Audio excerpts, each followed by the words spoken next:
সবুজ ঘাসের মাঝে ছড়িয়ে আছে ছোট ছোট খাল, আর তার মাঝেই ভেসে আছে এক অপরূপ সৌন্দর্য। এটাই ঝালকাঠি জেলার কুড়িয়ানা পেয়ারা বাগান, যেটি এশিয়া মহাদেশের মধ্যে সব থেকে বড় ভাসমান পেয়ারা বাজার হিসাবে পরিচিত। এটি শুধু একটি পেয়ারা বাগান নয়, এটি এখন হয়ে উঠেছে জনপ্রিয় একটি পর্যটন কেন্দ্র। দূর দূরান্ত থেকে মানুষ আসে শুধু এক ঝলক এই সবুজ রাজ্যকে চোখে দেখার জন্য। এখানে আসার পর আপনি পেয়ে যাবেন 3টি পার্ক। এর মধ্যে আমরা এসেছি রিয়ান পেয়ারা পার্কে। এই পার্কে প্রবেশ করতে আপনাদের জনপ্রতি খরচ হবে 30 টাকা করে। এখানে আসার পরে আপনারা পেয়ে যাবেন পুরনো একটি বাড়ি এবং ছবি তোলার কয়েকটি স্পট। তাছাড়াও থাকতেছে একটি ওয়াচ টাওয়ার। এই ওয়াচ টাওয়ারে উঠে একবার চোখ মেললেই বোঝা যায় এই বাগান কত বিশাল আর প্রাণবন্ত।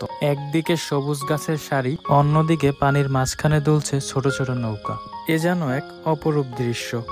এবার চলে আসলাম গাছের নিচে টাটকা কচকচে পেয়ারা খেতে। তবে এখানে মজার ব্যাপার হলো, এখান থেকে ইচ্ছে মতো পেয়ারা ছিঁড়ে খাওয়া যায়, একবারে আনলিমিটেড বলা যায়। এখানে এসে মনে হলো শুধু পেয়ারা না, পেয়েছি শান্তি, পেয়েছি প্রকৃতির কোলে ফিরে যাওয়ার একটি উপলক্ষ।